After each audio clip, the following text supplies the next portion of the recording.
Hello everyone. તો આજના video લેક્ચરની અંદર આપણે ડિપ્લોમા સિવિલ એન્જિનિયરિંગના 5th સેમેસ્ટરની અંદર આવતો સબ્જેક્ટ એટલે કે એડવાન્સ કન્સ્ટ્રક્શન ટેકનોલોજી એની અંદરનો એક ટોપિક એટલે કે ઇક્વિપમેન્ટ્સ ફોર કન્વેઇંગ એટલે કે વસ્તુની હેરફેર કરવા માટે વપરાતા ઇક્વિપમેન્ટ્સ ઉપર આજના વિડીયો લેક્ચરમાં આપણે ચર્ચા કરવાના છીએ. હવે જો આજના વિડીયો લેક્ચરના ટોપિક્સ અથવા તો સબ ટોપિક્સની જો આપણે વાત કરીએ તો સૌપ્રથમ આપણે કન્વેઇંગ ઇક્વિપમેન્ટનું ઇન્ટ્રોડક્શન જોશું કે શા માટે કન્વેઇંગ ઇક્વિપમેન્ટ છે એ વાપરવામાં આવે છે, કેટલા પ્રકારના હોય છે. એની અંદર પછી બેલ્ટ કન્વેયર્સ, ત્યાર પછી આગળ જોશું, ત્યાર પછી બકેટ્સ જોશું, ત્યાર પછી ચૂચ જોશું, ત્યાર પછી બગીસ જોશું. એટલે કે આ બધા અલગ અલગ પ્રકારના જે ઇક્વિપમેન્ટ છે એનું કન્સ્ટ્રક્શન શું હોય છે, કઈ જગ્યાએ વાપરવામાં આવે છે અને શા માટે કોઈ પર્ટિક્યુલર લોકેશન ઉપર એ ઇક્વિપમેન્ટ છે અથવા તો પર્ટિક્યુલર કન્ડિશન ઉપર એ ઇક્વિપમેન્ટ છે વધારે સુટેબલ છે. આ બધી બાબતો ઉપર આજના વિડીયો લેક્ચરની અંદર આપણે ચર્ચા કરવાના છીએ. હવે સૌપ્રથમ વાત કરીએ તો કે કન્વેઇંગ ઇક્વિપમેન્ટ્સ, તો કે when large amount of material is required to transfer from one point to other point within a short time. At a time, conveying equipments are more effective compared to other method of transportation. એટલે કે આ topic આ point શું કહેવા માંગે છે કે ઘણી વખત એવું થતું હોય કે આપણી પાસે જે મટીરિયલ છે કન્સ્ટ્રક્શન દરમિયાન જે અલગ અલગ પ્રકારના મટીરિયલ્સ હોય, ફોર એક્ઝામ્પલ રેતી હોય, માટી હોય, અલગ અલગ પ્રકારના સિમેન્ટ્સ હોય, કોન્ક્રીટ હોય, જેનો જથ્થો બહુ વધારે છે, એની ક્વોન્ટિટી કેવી છે, વધારે છે. તે ઉપરાંત જે જગ્યાએ એનું પ્રોડક્શન છે અથવા તો જે જગ્યાએથી મટીરિયલને પિકઅપ કરવાનું છે અને જે જગ્યાએ મટીરિયલને ટ્રાન્સફર કરવાનું છે એ બે પોઈન્ટ વચ્ચેનું ડિસ્ટન્સ વધારે છે. તે ઉપરાંત એક ત્રીજો કન્સ્ટ્રેન્ટ એવો હોય છે કે જ્યારે આ મટીરિયલનું જે ટ્રાન્સપોર્ટેશન છે એનો ટાઈમ બહુ ઓછો હોવો જોઈએ. ધેટ મીન્સ કે ટ્રાન્સપોર્ટેશન બહુ ઝડપથી થવું જોઈએ. તો એવા સમયે અધર મેથડ્સ છે જે આપણી સામાન્ય રીતે આપણે વાત કરીએ કે અર્થ મટીરિયલની વાત કરીએ કે માટી હોય કે રેતી હોય તો એને ટ્રાન્સપોર્ટ કરવા માટે અર્થ મૂવિંગ વ્હીકલનો યુઝ થતો હોય. ટ્રેક્ટર્સ છે, ડમ્પ ટ્રક્સ છે, હેવી ટ્રક છે કે ટ્રેનની બગીસ છે. પણ એની કમ્પેરમાં જે આ કન્વેયર મેથડ છે એટલે કે કન્વેઇંગની જે મેથડ છે, કન્વેઇંગ ઇક્વિપમેન્ટ છે એ વધારે ઇફેક્ટિવ રહેતા હોય છે. બિકોઝ આ પ્રકારના જે ઇક્વિપમેન્ટ છે એ ઓછા સમયમાં લોંગ ડિસ્ટન્સ સુધી મટીરિયલને ઇઝીલી ટ્રાન્સફર કરી શકતા હોય છે. પણ હા, કન્વેઇંગ ઇક્વિપમેન્ટની એક વસ્તુ ખાસ એ જોવાની રહે કે આ ઇક્વિપમેન્ટ એવા જ સમયે વધારે સુટેબલ રહે છે અથવા તો ઇફેક્ટિવ રહે છે કે જ્યારે જે જગ્યાએથી મટીરિયલ લેવાનું છે એટલે કે સ્ટાર્ટિંગ પોઈન્ટ અને જે જગ્યાએ મટીરિયલને ડમ્પ કરવાનું છે એટલે કે મટીરિયલને પહોંચાડવું છે એટલે કે એન્ડિંગ પોઈન્ટ, એ સ્ટાર્ટિંગ અને એન્ડિંગ પોઈન્ટ સમય સાથે વધારે ચેન્જીસ ન થતો હોય તો એવા કેસીસમાં જે કન્વેઇંગ ઇક્વિપમેન્ટ છે એ વધારે ઇફેક્ટિવ રહેતા હોય છે. હવે આવા કેસીસની જો આપણે વાત કરીએ ફોર એક્ઝામ્પલ તો કન્સ્ટ્રક્શનની વાત કરીએ તો કન્સ્ટ્રક્શન સાઇટની અંદર જે સિમેન્ટ ઇન્ડસ્ટ્રીઝ છે એમાં રો મટીરિયલ એક જગ્યાએ જ્યાં સાઇટ છે કે જ્યાં રો મટીરિયલને સ્ટોર કરવામાં આવેલું છે અને ત્યાંથી પછી જે જગ્યાએ એની પ્રોસેસ કરવાની છે તે જગ્યા સુધી પહોંચાડવું હોય તો એવા સમયે કન્વેઇંગ ઇક્વિપમેન્ટ છે વધારે યુઝ થતા હોય છે. ધેન આફ્ટર ફોર એક્ઝામ્પલ આગળ વાત કરીએ તો માઇનિંગ ઇન્ડસ્ટ્રીઝ છે, ધેન આફ્ટર ફાર્માસ્યુટિકલ્સ ઇન્ડસ્ટ્રી છે, ધેન આફ્ટર ફૂડ પ્રોસેસિંગની જે અત્યારે ઇન્ડસ્ટ્રીઝ છે. આવી બધી જગ્યાએ કે જે જગ્યાએ સ્ટાર્ટિંગ પોઈન્ટ ને એન્ડિંગ પોઈન્ટ એક વખત ફિક્સ કરી લીધા પછી સમય સાથે એમાં વધારે ચેન્જીસ આવતો નથી તો એવા કેસીસમાં છે એ કન્વેઇંગ ઇક્વિપમેન્ટ વધારે ઇફેક્ટિવ રહેતા હોય છે. હવે આગળ આપણે જે ચર્ચા કરી એ જ રીતે કે સિવિલ એન્જિનિયરિંગના પોઈન્ટ ઓફ વ્યૂથી વાત કરીએ તો એમાં જે કન્વેઇંગ ઇક્વિપમેન્ટ છે એ ટોટલ 4 પ્રકારના ઇક્વિપમેન્ટ છે એ કન્વે એટલે કે મટીરિયલને એક જગ્યાએથી બીજી જગ્યાએ લઈ જવા માટે વપરાતા હોય છે. તેમાં પહેલું આવે છે બેલ્ટ કન્વેયર, ત્યાર પછી આવે છે બકેટ્સ, ત્યાર પછી આવે છે ચૂટ્સ, ત્યાર પછી આવે છે બગીસ. તો આ જે 4 ઇક્વિપમેન્ટ છે અને વારાફરતી વારા આપણે હવે ડિટેલમાં સમજશું. હવે સૌથી પહેલી વાત કરીએ કે બેલ્ટ કન્વેયર. તો કે belt conveyor is the one of the most common form of the material handling system in a construction project. આ એક મોસ્ટ કોમન ફોર્મ છે કે જે જગ્યાએ આપણે આગળ વાત કરીએ એમ કે મોટી ક્વોન્ટિટીમાં મટીરિયલને એક પોઈન્ટ ઉપરથી બીજા પોઈન્ટ ઉપર ટ્રાન્સફર કરવું છે અને એનો ટાઈમ રિક્વાયરમેન્ટ ઓછી છે, તો સૌથી જે કોમન આનું જે આપણે કહીએ કે સોલ્યુશન હોય, તો કોમન સોલ્યુશન તરીકે શું આવે છે? બેલ્ટ કન્વેયર આવે છે. અહીં તમે ફિગરમાં જુઓ એ રીતે કે બેલ્ટ કન્વેયર એટલે કેવું સ્ટ્રક્ચર હોય છે કે એમાં સિરીઝમાં રોલર લગાડેલા હોય છે અને એની ઉપર એક રબરનો બેલ્ટ છે કન્ટિન્યુ ફરતો હોય છે. અને આ જે બેલ્ટ છે એ જ મુખ્ય કામ કરે છે મટીરિયલને કેરી કરવા માટેનું. They are used where high amount of material is required to transfer at a high speed. આપણે વાત કરી તેમ કે મોટા પ્રમાણમાં મોટો જથ્થો હોય, મટીરિયલનો ક્વોન્ટિટી કેવી હોય? વધારે હોય, અને એની સ્પીડ એટલે કે ટાઈમ જે છે એ ઓછા ટાઈમમાં ટ્રાન્સફર કરવું હોય તેવા સમયે બેલ્ટ કન્વેયર છે ઉપયોગમાં લેવાતા હોય છે. ત્યાર પછી આગળ વાત કરીએ તો કે they are also used in a cement industry and mining industry. આગળ જેમ આપણે વાત કરીએ એમ કે સિમેન્ટની ઇન્ડસ્ટ્રી હોય કે માઇનિંગ માટેની ઇન્ડસ્ટ્રીઝ હોય, તો આવી બધી જગ્યાએ છે આ બેલ્ટ કન્વેયર છે એ વધારે ઉપયોગમાં લેવાતા હોય છે. હવે આગળ વાત કરીએ તો કે in construction project the belt conveyor used for handling the materials in asphalt plant, crushing and screening plant, aggregate mixing plant, etc. હવે જો આપણે કન્સ્ટ્રક્શન સાઇટ વાત કરીએ એટલે કે સિવિલના કન્સ્ટ્રક્શન સાઇટ વાત કરીએ તો એસ્ફાલ્ટનું મેન્યુફેક્ચરિંગ અથવા તો એસ્ફાલ્ટ મિક્સિંગ માટેનો જે પ્લાન્ટ હોય એની અંદર કન્વેયર બેલ્ટ વપરાય છે. ત્યાર પછી ક્રશિંગ અને સ્ક્રીનિંગ પ્લાન્ટ હોય, એગ્રીકેટના ક્રશર્સ જે જગ્યાએ વાપરતા હોય, આપણે જેને ગુજરાતીમાં ભળિયા કહીએ છીએ, કે જ્યાં અલગ અલગ સાઇઝના એગ્રીકેટ છે એ ક્રશરમાં ક્રશ કરી અને બનાવવામાં આવતા હોય, તેવી જગ્યાએ કન્વેયર બેલ્ટ્સ વપરાય છે. ત્યાર પછી aggregate mixing plant. Aggregate mixing plant એટલે કે અલગ અલગ પ્રકારના એગ્રીકેટ ભેગા કરવા હોય, અથવા તો કોઈ કોન્ક્રીટ મિક્સિંગ પ્લાન્ટ હોય, હેવી કોન્ક્રીટ મિક્સિંગ પ્લાન્ટ હોય, તો એવા સમયે છે કન્વેયર ઇક્વિપમેન્ટ છે વધારે વપરાતા હોય છે. ત્યાર પછી for transporting the material for short distance conveyor may be a portable or fix point. હવે જો કન્વેયર જે બેલ્ટ છે અથવા તો બેલ્ટ કન્વેયર જેને વાત કરીએ એ બે પ્રકારના હોય છે. જો ડિસ્ટન્સ શોર્ટ હોય એટલે કે નાનું ડિસ્ટન્સ હોય તો એવા સમયે કાં તો તમે ફિક્સ કન્વેયર યુઝ કરી શકો અથવા તો ફ્લેક્સિબલ કન્વેયર યુઝ કરી શકો. આ ફિક્સ અને ફ્લેક્સિબલ કન્વેયરનો મતલબ શું થાય? ફિક્સ કન્વેયર એટલે કે એનો સ્ટાર્ટિંગ પોઈન્ટ અને એન્ડિંગ પોઈન્ટ તમે એક વખત કન્વેયર બેલ્ટને ઇન્સ્ટોલ કર્યા પછી તમે એને ચેન્જ કરી શકતા નથી. પરંતુ ફ્લેક્સિબલ કન્વેયરની અંદર તમે એનો સ્ટાર્ટિંગ પોઈન્ટ અને ending point according to requirement તમારી જરૂરિયાત અનુસાર તમે ચેન્જ કરી શકતા હોવ છો.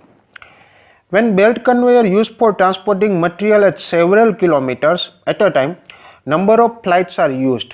Each flights are connected with each other in series connection. હવે ઘણી વખત એવું થતું હોય, ફોર એક્ઝામ્પલ આપણે વાત કરીએ કે પોર્ટની અંદર છે અથવા તો કોઈ પાવર પ્લાન્ટ છે અથવા તો કોઈ કોન્ક્રીટ મેન્યુફેક્ચરિંગ અથવા તો સિમેન્ટ મેન્યુફેક્ચરિંગનો કોઈ પ્લાન્ટ છે. સપોઝ કે સિમેન્ટ મેન્યુફેક્ચરિંગની વાત કરીએ કે મટીરિયલ છે એ પ્લાન્ટથી લગભગ 5 કિલોમીટર કે 10 કિલોમીટર દૂરથી મળે છે, ત્યાં મટીરિયલને સ્ટોર કરવામાં આવે છે અને ત્યાંથી પ્લાન્ટ સુધી લઈ જવામાં આવે છે. તો જ્યારે આવા ડિસ્ટન્સ વધી જતું હોય એટલે કે 5 થી 10 કિલોમીટરનું હોય તો એક જ કન્વેયર બેલ્ટ વાપરવાની જગ્યાએ અલગ અલગ કન્વેયર બેલ્ટના સેક્શન એટલે કે ફ્લાઇટ્સ વાપરવામાં આવે છે. અને આ જે કન્વેયર બેલ્ટના સેક્શન એકબીજા સાથે સિરીઝ કનેક્શનમાં હોય. ધેટ મીન્સ કે પહેલો જે સેક્શન છે એનો એન્ડિંગ પોઈન્ટ એની સાથે બીજા સેક્શનનો સ્ટાર્ટિંગ પોઈન્ટ કનેક્ટ કરેલો હોય છે. એ જ રીતે બીજા સેક્શનના એન્ડિંગ પોઈન્ટ સાથે ત્રીજા કન્વેયર બેલ્ટના સેક્શનનો સ્ટાર્ટિંગ પોઈન્ટ કનેક્ટ કરેલો હોય છે. હવે જો બેલ્ટની વાત કરીએ તો આ જે બેલ્ટ છે એ મેજોરિટી કેસીસની અંદર વેલ્કેનાઇઝ રબરમાંથી બનાવેલા હોય છે અને એને રીઇન્ફોર્સિંગ કરવા માટે કોટન એટલે કે જેને આપણે દોરા કહીએ, કોટન અથવા તો રેયોનના દોરાની એક પ્લાયના ફોર્મમાં પ્લાય વચ્ચે હોય છે એટલે કે રીઇન્ફોર્સિંગ માટે એક નેટ જેવું બનાવેલું હોય છે અને એની ઉપર અને નીચે રબરની જે લેયર છે એ પ્રોવાઈડ કરેલી હોય છે. હવે આગળ વાત કરીએ કે જે આ બેલ્ટની જે સ્ટ્રેન્થ છે એ કેના ઉપર ડિપેન્ડ કરે કે જે કોટન અથવા તો રેયોનના દોરાથી એટલે કે થ્રેડથી બનાવેલી જે નેટ છે એ નેટ અથવા તો જે પ્લાય છે એની સંખ્યા ઉપર. જેમ જેમ પ્લાયની સંખ્યા વધારે એમ એની સ્ટ્રેન્થ કેવી મળશે? વધારે મળશે. ઘણી વખત એવું થાય કે જ્યારે હાઈ સ્ટ્રેન્થની રિક્વાયરમેન્ટ છે એટલે કે મટીરિયલને હેન્ડલ કરવાનું છે, મટીરિયલની જે ક્વોન્ટિટી છે એ વધારે છે અને હાઈ સ્ટ્રેન્થની રિક્વાયરમેન્ટ છે, તો એવા સમયે છે આ કોટનના મેશની જગ્યાએ વાયર્ડ મેશ, સ્ટીલ વાયર મેશનો ઉપયોગ કરવામાં આવે છે કે જે સ્ટ્રેન્થ છે એ કન્વેયર બેલ્ટની વધારી દે છે.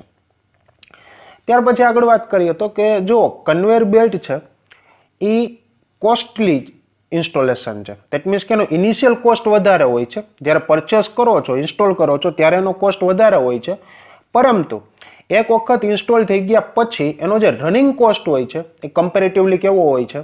ઓછો હોય છે.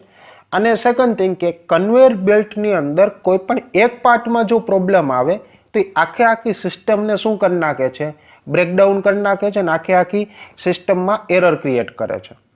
એટલા માટે એક મહત્વનું બની જાય છે કે જ્યારે કન્વેયર સિસ્ટમ હોય ત્યારે એનું મેન્ટેનન્સ કેરફુલી અને વ્યવસ્થિત રીતે થવું જોઈએ કે જેથી આખી સિસ્ટમ વર્ક કરે.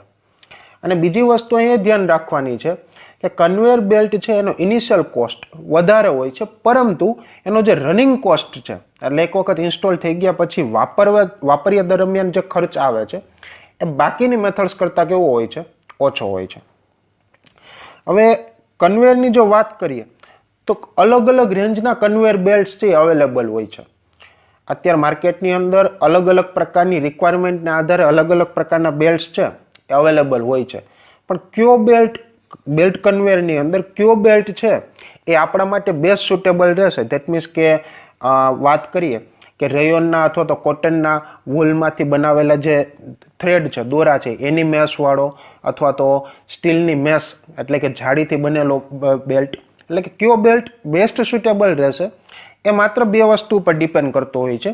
એક તો ઓપરેટિંગ કન્ડિશન, કે જે જગ્યાએ બેલ્ટ છે એ વાપરવામાં આવે છે એની આસપાસની ટેમ્પરેચર, પ્રેશર, હ્યુમિડિટી એ કન્ડિશન કેવી છે તે, અને બીજું જે પ્રકારનું મટીરિયલ છે એ ટ્રાન્સફર કરે છે એનો નેચર કેવો છે. ધેટ મીન્સ કે લૂઝ મટીરિયલ છે કે ભેજવાળું મટીરિયલ છે, સૂકું મટીરિયલ છે કે લિક્વિડ કે સેમી લિક્વિડ ફોર્મમાં છે. તો આ બેના આધારે અલગ અલગ પ્રકારના બેલ્ટ છે એ પસંદ કરવામાં આવતા હોય છે. હવે આગળ જો બેલ્ટ કન્વેયરના કન્સ્ટ્રક્શનની વાત કરીએ તો એના અલગ અલગ કમ્પોનેન્ટમાં સૌથી પહેલો કમ્પોનેન્ટ આવે છે બેલ્ટ.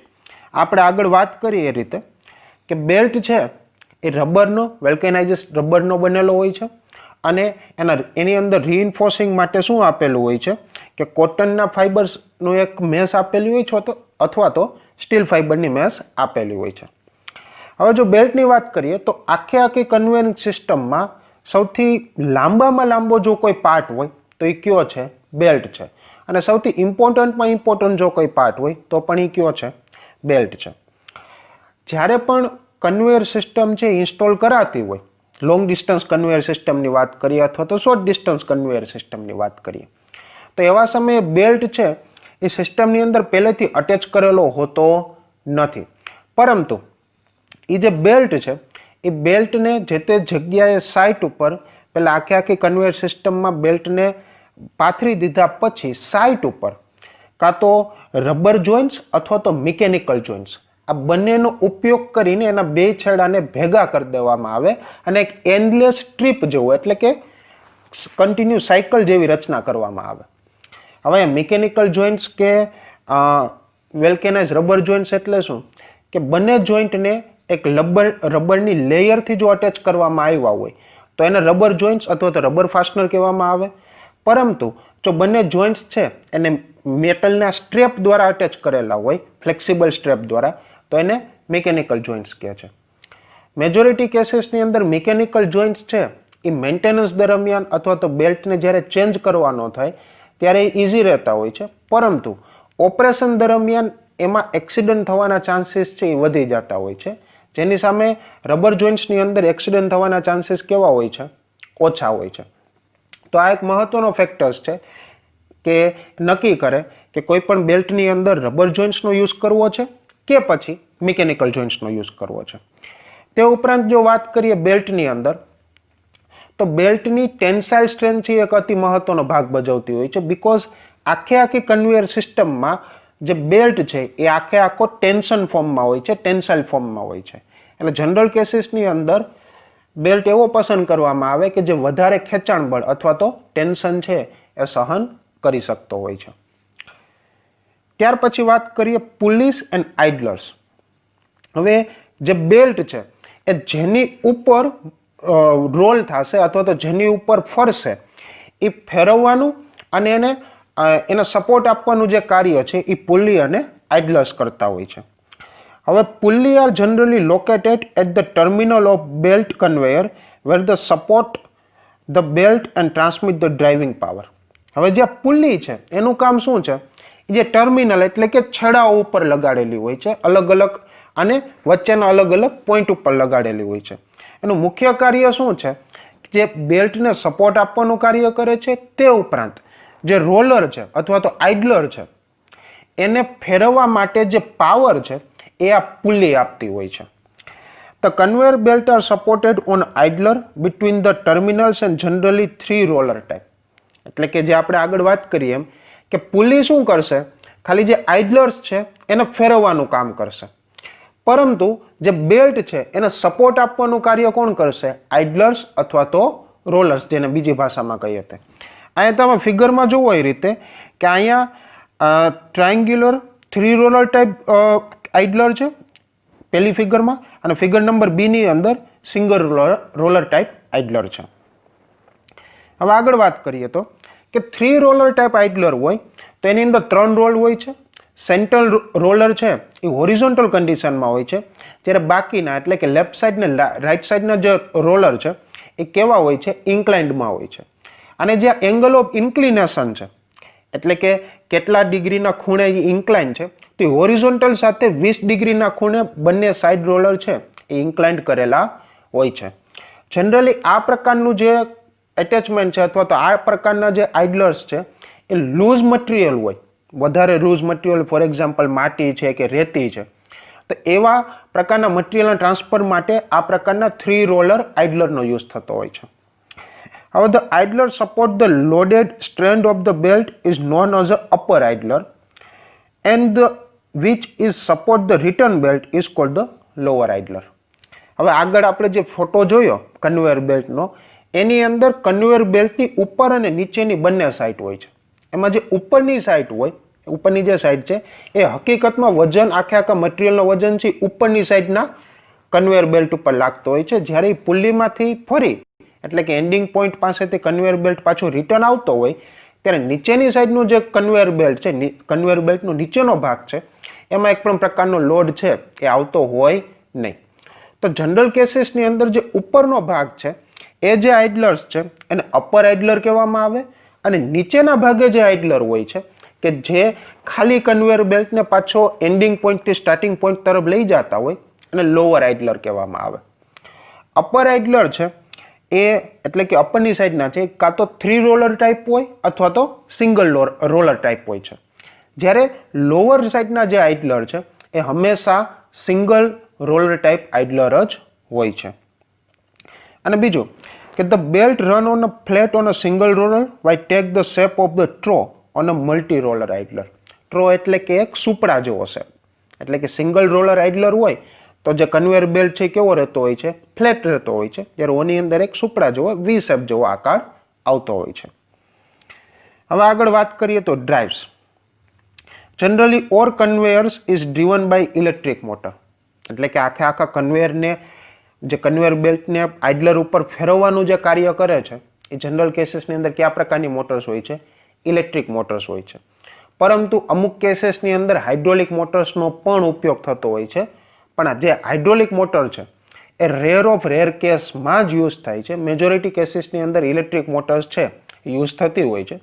એનું કારણ એ છે કે ઇલેક્ટ્રિક મોટર્સની અંદર તમે કન્વેયર બેલ્ટની સ્પીડને ઇઝીલી કંટ્રોલ કરી શકતા હો છો, એટલે કે તમારી રિક્વાયરમેન્ટ અનુસાર સ્પીડ વધારે જોઈએ છીએ કે ઓછી જોઈએ છીએ એ તમે ઇઝીલી ઇલેક્ટ્રિક મોટરથી કંટ્રોલ કરી શકો, જ્યારે હાઇડ્રોલિક મોટર્સની અંદર એ સ્પીડને કંટ્રોલ કરવી થોડી અઘરી પડી જતી હોય છે.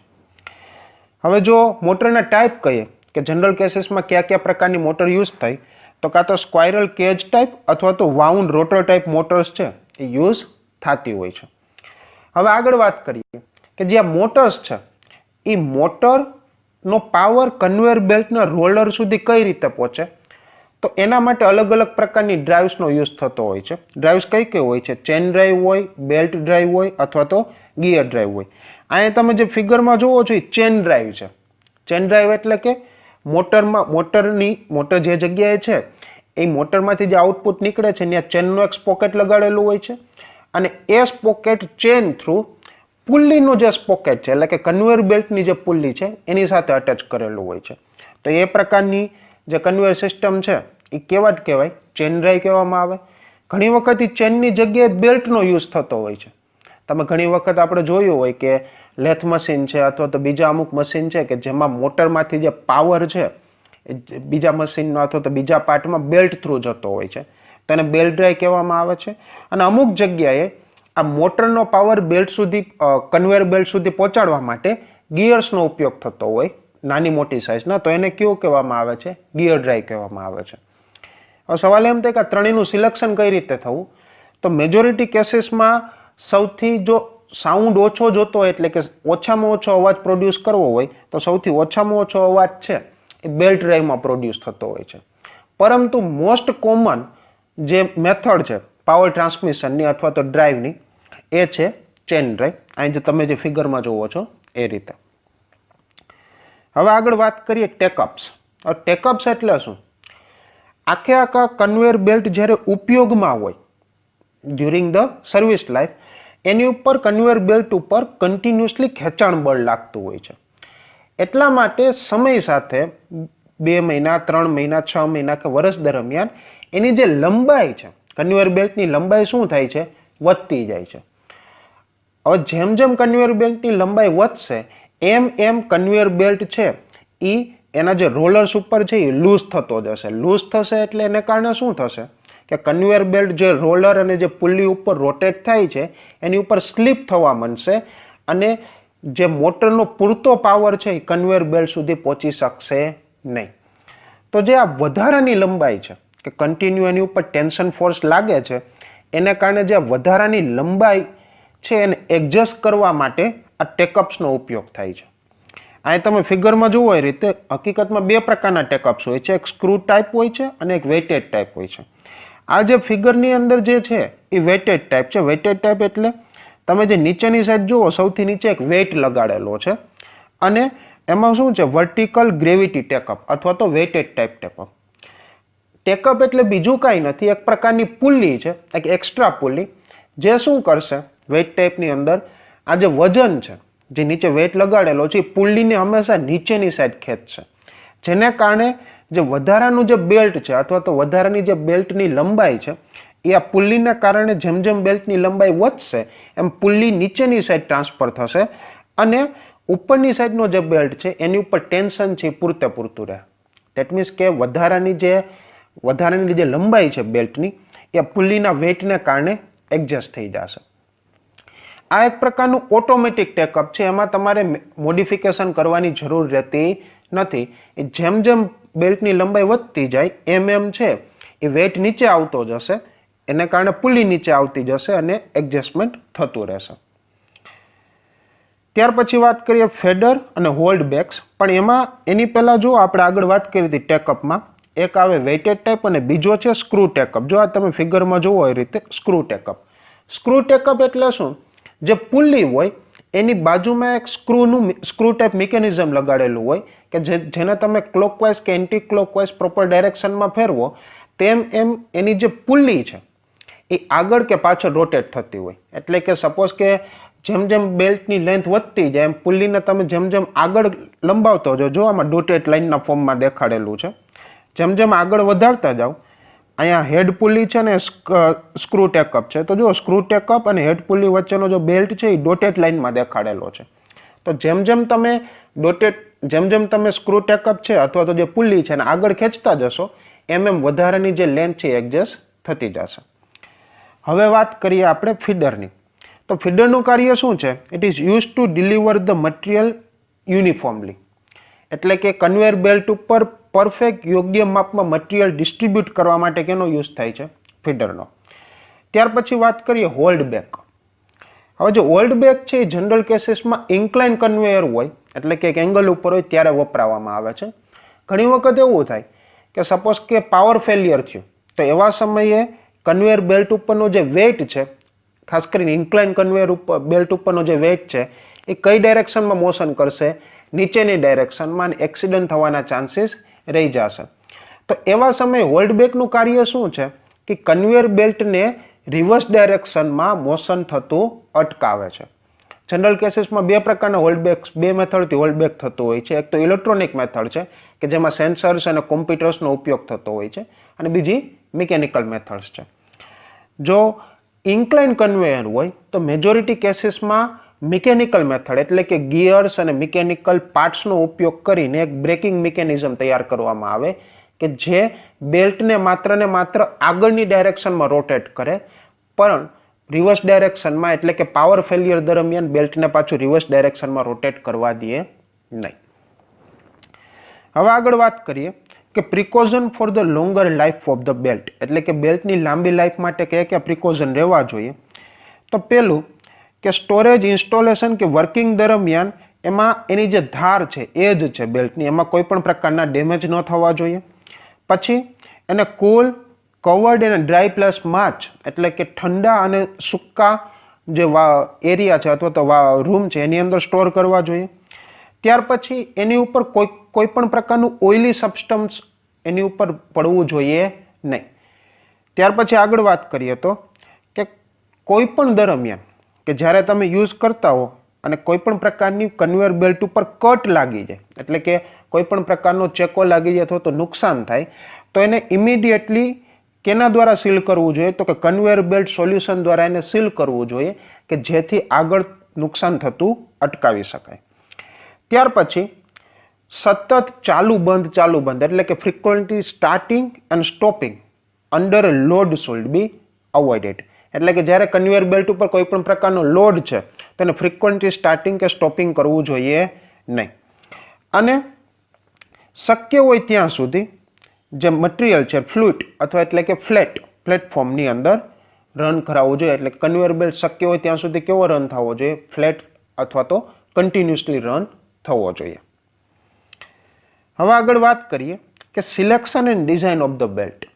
હવે જો કન્વેયર બેલ્ટ છે એ એવું નથી કે કોઈ સ્પેસિફિકેશન અનુસાર જ મળતા હોય છે. જે પ્રકારની રિક્વાયરમેન્ટ છે એ અનુસાર કન્વેયર બેલ્ટની સિસ્ટમ છે એ ડિઝાઇન થતી હોય છે અને એની અંદર બેલ્ટ છે એ કયા પ્રકારનો છે એનું સિલેક્શન થતું હોય છે. તો સિલેક્શન અને ડિઝાઇનની વાત કરીએ તો સૌથી પહેલી વાત આવે કે સફિશિયન્ટ વિથ એટલે કે બેલ્ટની પહોળાઈ કેટલી રાખવી. તો એ બે ફેક્ટર્સ ઉપર ડિપેન્ડ કરે. પહેલું ફેક્ટર્સ એ છે કે તમારી ક્વોન્ટિટી કેટલી છે, કે કેટલી ક્વોન્ટિટી તમારે ટ્રાન્સફર કરવાની છે અને કેટલા ટાઈમમાં ટ્રાન્સફર કરવાની છે. જો ક્વોન્ટિટી વધારે હોય અને ટાઈમ ઓછો હોય તો એવા સમયે જે બેલ્ટની વિથ છે એના પાછા બે ઓપ્શન આવતા હોય છે. કાં તો બેલ્ટની વિથ એટલે કે પહોળાઈ વધારે રાખવામાં આવે અને એની સ્પીડ ઓછી કરવામાં આવે. તો સ્પીડ ઓછી હશે પરંતુ પહોળાઈ વધારે હશે એટલે કે મટીરિયલ છે એ વધારે જે બેલ્ટ છે એ વધારે કેરી કરી શકશે મટીરિયલને અને ટ્રાન્સફર કરી શકશે. એનાથી ઓપોઝિટ બીજા ઓપ્શનની અંદર એવું આવે કે સ્પીડ વધારે રાખવામાં આવે પણ બેલ્ટની પહોળાઈ ઓછી રાખવામાં આવે. એટલે શું થશે કે મટીરિયલ તો ઓછું કેરી કરી શકશે પણ એની સ્પીડ વધારે હોવાને કારણે મટીરિયલને ટ્રાન્સફર કરવાનો રેટ વધી જશે. મેજોરિટી કેસીસની અંદર પહોળાઈ ઓછી રાખવામાં આવે છે અને સ્પીડ છે એ કેવી રાખવામાં આવે છે? વધારે રાખવામાં આવે છે. ત્યાર પછી સ્ટ્રેન્થ ડિપેન્ડ કરે છે કે તમે કયા પ્રકારના મટીરિયલને કેરી કરવા માંગો છો. અમુક મટીરિયલ છે કે જેનો વજન વધારે હોય તો એના માટે હાઈ સ્ટ્રેન્થનું મટીરિયલ વાપરવું, હાઈ સ્ટ્રેન્થનો બેલ્ટ વાપરવો જોઈએ. જ્યારે અમુક છે કે જેનો વજન ઓછો છે તો એવા સમયે લો સ્ટ્રેન્થનું બેલ્ટ વાપરવો જોઈએ. ત્યાર પછી થિકનેસ અને કરેક્ટ ગ્રેડ. થિકનેસ ફરી પાછી સ્ટ્રેન્થ ઉપર ડિપેન્ડ કરે છે. તે ઉપરાંત કયા પ્રકારના રોલર્સ તમે યુઝ કરો છો એના ઉપર ડિપેન્ડ કરે છે. જ્યારે ગ્રેડ છે એ ડિપેન્ડ કરે છે કે જે બેલ્ટની સરફેસ છે એ કેટલી રફ છે અથવા તો કેટલી સ્મૂધ છે, એના આધારે ગ્રેડનું લેવલ છે નક્કી થતું હોય છે. હવે આ થિકનેસ અને ગ્રેડ છે એ પણ ફરી પાછા કયા પ્રકારનું મટીરિયલ તમારે ટ્રાન્સફર કરવું છે એના ઉપર ડિપેન્ડ કરતા હોય છે.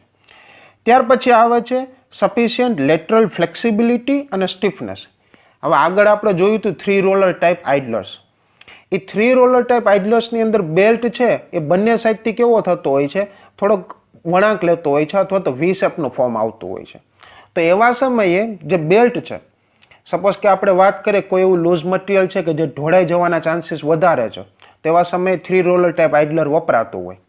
તો એના કેસીસની જો વાત કરીએ તો મટીરિયલ એટલું ફ્લેક્સિબલ હોવું જોઈએ કે ઇઝીલી એ તે 3 રોલર ઉપર છે કે બંને સાઈડના ઇન્ક્લાઇન રોલર છે એની ઉપર ઇઝીલી ઇન્ક્લાઇન થઈ શકે, પણ એટલું પણ વધારે ફ્લેક્સિબલ ન હોવું જોઈએ કે જેને કારણે એની જે બંને બાજુઓ છે એ લૂઝ ફોર્મમાં રહે. એટલે કે એની ફ્લેક્સિબિલિટી અને એની સ્ટીફનેસ લેટરલ બંને સાઈડની ફ્લેક્સિબિલિટી અને સ્ટીફનેસ છે એ કેવી હોવી જોઈએ? ઓપ્ટિમમ લેવલમાં હોવી જોઈએ. ત્યાર પછી ઇમ્પેક્ટ રેઝિસ્ટન્સ. શક્ય હોય ત્યાં સુધી હાયર ઇમ્પેક્ટ રેઝિસ્ટન્સ બેલ્ટ છે એ પ્રિફર કરવામાં આવતો હોય છે. ત્યાર પછી લોન્જિટ્યુડનલ ફ્લેક્સિબિલિટી, એટલે કે બેલ્ટ છે એની એક્સિસને પેરેલલ છે શક્ય હોય ત્યાં સુધી ફ્લેક્સિબલ હોવો જોઈએ. સપોઝ કે બેલ્ટ છે કોઈ પણ મટીરિયલ છે તમે બેલ્ટને એવું પસંદ કરો કે બેન્ડ વળી જ નથી શકતો, તો એ પ્રકારનું મટીરિયલ છે એ લાંબા ગાળે કાં તો બગડી જશે અથવા તો એમાં કોઈ પણ ઘસારો આવશે જેના કારણે તમારે ચેન્જ કરવું પડશે. એટલે લાંબા ગાળે વધારે સ્ટીફ મટીરિયલ છે એ વાપરવું જોઈએ નહીં. અને ત્યાર પછી આવે છે angle of inclination. Angle of inclination જે ફરી પાછું કયા પ્રકારનું મટીરિયલ છે તે અને સ્ટાર્ટિંગ અને એન્ડિંગ પોઈન્ટ ઉપર ડિપેન્ડ કરતા હોય છે. મેજોરિટી કેસીસની અંદર જો નોર્મલ બેલ્ટ કન્વેયર હોય તો 20 થી માંડીને 25 ડિગ્રીના એંગલ સુધી મટીરિયલને ઇઝીલી ટ્રાન્સફર કરી શકે. ત્યાર પછી બીજી અમુક મેથડ્સ ખાસ કરીને બકેટ કન્વેયર્સનો યુઝ કરવામાં આવતો હોય છે. હવે જો એડવાન્ટેજીસની વાત કરીએ તો હળવું અને વજનદાર, ત્યાર પછી ફાઇન અને કોર્સ અને વેટ અને ડ્રાય કોઈ પણ પ્રકારનું મટીરિયલ છે બેલ્ટ કન્વેયર ટ્રાન્સફર કરી શકે છે. ત્યાર પછી 1000 tons of material several kilometre સુધી ઓછી કલાકમાં, એક જ કલાકની અંદર હજારો ટન મટીરિયલ અને લાંબા કિલોમીટર સુધી ટ્રાન્સફર કરી શકે. ત્યાર પછી જે બેલ્ટ કન્વેયર ખાસ કરીને રબર બેલ્ટ કન્વેયર્સ છે એ મેક્સિમમ 160 ડિગ્રી સેલ્સિયસ સુધીની હીટ સહન કરી શકે. ત્યાર પછી શું છે કે વજનમાં હલકા હોય છે, ધેટ મીન્સ કે લાઇટ વેઇટ હોય છે અને તે ઉપરાંત એ ઓછો પાવર કન્ઝ્યુમ કરે છે, ધેટ મીન્સ કે રનિંગ કોસ્ટ કેવો છે? ઓછો છે. ત્યાર પછી આ પ્રકારના જે બેલ્ટ કન્વેયર છે બીજી ટ્રાન્સપોર્ટેશનની મેથડની કમ્પેરમાં બહુ ઓછો નોઇઝ ક્રિએટ કરે છે અને આ છે કોઈ પણ ડાયરેક્શનમાં મટીરિયલ ટ્રાન્સફર કરી શકે છે, ધેટ મીન્સ કે હોરિઝોન્ટલ, ઇન્ક્લાઇન્ડ ઓર વર્ટિકલ ડાયરેક્શન. હવે આગળ આપણે વાત કરીએ બકેટ્સ. હવે ઘણી વખત એવું થતું હોય કે જ્યારે કોન્ક્રીટ છે અથવા તો બીજું કોઈ કન્સ્ટ્રક્શન મટીરિયલ છે એને તમારે 40 ડિગ્રી અથવા તો 45 ડિગ્રીના ઇન્ક્લાઇન્ડ એંગલ ઉપર ટ્રાન્સફર કરવાનું છે. તો એવા સમયે નોર્મલ બેલ્ટ કન્વેયરની જગ્યાએ બકેટ કન્વેયર્સનો યુઝ થતો હોય છે. અહીં તમે ફિગરમાં જોવો એ રીતે બકેટ કન્વેયર્સનો યુઝ થતો હોય છે. પછી આગળ વાત કરીએ કે બેલ્ટ કન્વેયરનો યુઝ ન થતો હોય ત્યારે. હવે આગળ વાત કરીએ કે મેક્સિમમ કેટલા ડિગ્રી સુધી બકેટ કન્વેયર્સ છે એ એપ્લિકેબલ છે. તો maximum angle of inclination 70 degree હોય ત્યાં સુધી બકેટ કન્વેયર છે ઇઝીલી મટીરિયલને ટ્રાન્સફર કરી શકતા હોય છે. આગળ વાત કરીએ તો બકેટ કન્વેયરનો જે શેપ છે એ વી શેપનો હોય છે અને એ રીતે એના જે ગેટ, બંને સાઈડના ગેટ એ રીતે ડિઝાઇન કરેલા હોય કે જ્યારે ઓપનિંગ અને ક્લોઝિંગ છે એ બંને કેવું હોય છે? ઇઝીલી થઈ શકતું હોય છે. ત્યાર પછી આગળ વાત કરીએ કે બકેટ કન્વેયરની અંદર મટીરિયલને નાખવાની સિસ્ટમની જો વાત કરીએ તો બે પ્રકારની છે, પોઈન્ટ ફીડિંગ ને ડિરેક્ટ ફીડિંગ. પોઈન્ટ ફીડિંગની અંદર શું થાય છે કે બકેટ એક પર્ટિક્યુલર પોઈન્ટ ઉપર ઊભું રહે છે, એમાં મટીરિયલને ફીડ કરવામાં આવે છે. જ્યાં સુધી આખું મટીરિયલ જે બકેટ છે એ મટીરિયલથી આખું ભરાઈ ન જાય ત્યાં સુધી કન્વેયર સ્ટોપ થાય છે અને ત્યાર પછી કન્વેયર આગળ મૂવ કરે છે. તો એને પોઈન્ટ ફીડિંગ કહેવામાં આવે. જ્યારે ડિરેક્ટ ફીડિંગની અંદર શું હોય છે? એક લાંબો ગેટ, પહોળો ગેટ હોય છે જેની ઉપરથી કન્ટિન્યુ મટીરિયલ પડતું હોય છે અને બકેટ એની નીચેથી ઇઝીલી ધીરે ધીરે પસાર થાય છે અને જેમ જેમ બકેટ છે એ જે ફીડરની નીચેથી પસાર થશે એમ ધીરે ધીરે મટીરિયલ ભરાતું જશે અને જ્યારે ફીડરમાંથી બહાર નીકળશે ત્યારે છે એ શું થઈ જતું હશે? આખું ફૂલ મટીરિયલ છે આખું મટીરિયલથી ભરાઈ જતું હશે. તો એવી ફીડિંગને કેવું ફીડિંગ કહેવામાં આવે? Direct feeding. હવે જો પોઈન્ટ ફીડિંગની વાત કરીએ તો જે સ્પીડ છે એ 20 મીટર પર મિનિટની હોય છે, જ્યારે ડિરેક્ટ ફીડિંગની અંદર જે સ્પીડ છે એ 10 મીટર પર મિનિટની હોય છે. ત્યાર પછી વાત કરીએ ચ્યુટ્સ. હવે આ ક્યારે યુઝ થાય છે? કે જ્યારે કોન્ક્રીટને હાયર લેવલથી લોઅર લેવલમાં ટ્રાન્સફર કરવો હોય. કોમન એક્ઝામ્પલ જોઈએ તો ફાઉન્ડેશન વર્ક કરવું હોય તો એવા સમયે છે એ હાયર લેવલમાંથી લોઅર લેવલમાં કોન્ક્રીટને ટ્રાન્સફર કરવા માટે ચ્યુટ્સનો ઉપયોગ થાય છે. હવે ચ્યુટ્સનો જે બોટમ ભાગ છે એ કેવો હોય છે? રાઉન્ડ શેપમાં હોય છે. એક અર્ધ સિલિન્ડ્રિકલ, હાફ સિલિન્ડર અથવા તો અર્ધ નળાકાર શેપનો હોય છે અને એનો ઢાળ એટલો વધારે હોય છે કે જેના કારણે કોન્ક્રીટ છે ઇઝીલી ટ્રાન્સફર થઈ શકે. અહીં તમે ફિગરમાં જોવો એ રીતે કે જે ટ્રક મિક્સચર છે કે જે આપણે કહીએ કે ભાઈ કોન્ક્રીટને ટ્રાન્સફર કરવા માટે જે ટ્રકનો યુઝ થાય છે એની અંદર ઇનબિલ્ટ સ્વિંગ ચ્યુટ્સ આપેલા હોય છે, જે તમે ફિગરમાં જોવો એ રીતે કે જ્યારે એની રિક્વાયરમેન્ટ હોય ત્યારે એ ઇન્ફ્લેટ થઈને પોળા આખે ખુલી જાય અને એમાંથી જે મટીરિયલ છે એટલે કે જે કોન્ક્રીટ છે એ ડાયરેક્ટ કોન્ક્રીટ પંપમાં અથવા તો જે જગ્યાએ કોન્ક્રીટ નાખવાનો છે એ જગ્યાએ ડાયરેક્ટ નીકળી જાય. ધેટ મીન્સ કે ચ્યુટ્સ છે એનું મુખ્ય કાર્ય શું છે કે હાયર લેવલમાંથી લોઅર લેવલમાં કોન્ક્રીટને ટ્રાન્સફર કરવાનું. ત્યાર પછી વાત કરીએ કે બગીસ. બગી એટલે કે એક પ્રકારની નાની ટ્રોલી.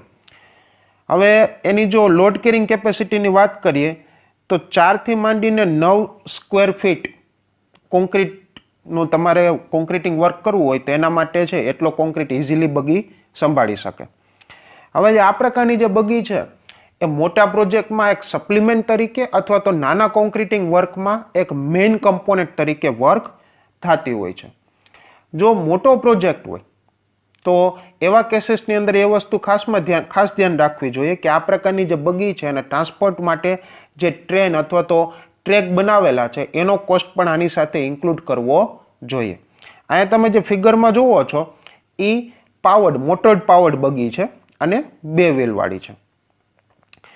અને આ જે ફિગરમાં તમે જોવો છો એ વ્હીલ બેરોસ છે કે જે હેન્ડ ઓપરેટેડ હોય છે એટલે કે મેન્યુઅલી ઓપરેટ કરવાનો હોય છે અને એની અંદર એક જ ટાયર આપેલું હોય છે. જો હેન્ડ બગી અથવા તો વ્હીલ બેરોઝ હોય એટલે કે બગી એટલે કે આ હેન્ડ બગી એટલે કે આ જે વ્હીલ બેરોઝ જુઓ છો એની જેમ જ પણ એમાં 2 વ્હીલ હોય. એટલે કે હેન્ડ બગી કે વ્હીલ બેરો હોય તો 60 મીટર સુધી જો કોન્ક્રીટને ટ્રાન્સફર કરવો હોય તો આ રેકમેન્ડ કરવામાં આવે છે. પરંતુ 60 મીટરથી વધારે ડિસ્ટન્સ કવર કરવું હોય તો એના માટે પાવર્ડ એટલે કે મોટર પાવર્ડ બગીસ અથવા તો વ્હીલ બેરોસ છે એનો ઉપયોગ કરવામાં આવતો હોય છે. તો વિદ્યાર્થી મિત્રો, આજના વિડીયો લેક્ચરની અંદર અલગ અલગ પ્રકારના કન્વેઇંગ ઇક્વિપમેન્ટ્સ, એના યુઝ, એના કન્સ્ટ્રક્શન અને એના બાકીના અમુક ફેક્ટર્સ અને એડવાન્ટેજીસ અને ડિસએડવાન્ટેજીસ આ બધી બાબતો ઉપર આજના વિડીયો લેક્ચરની અંદર આપણે ચર્ચા કરી. Thank you students.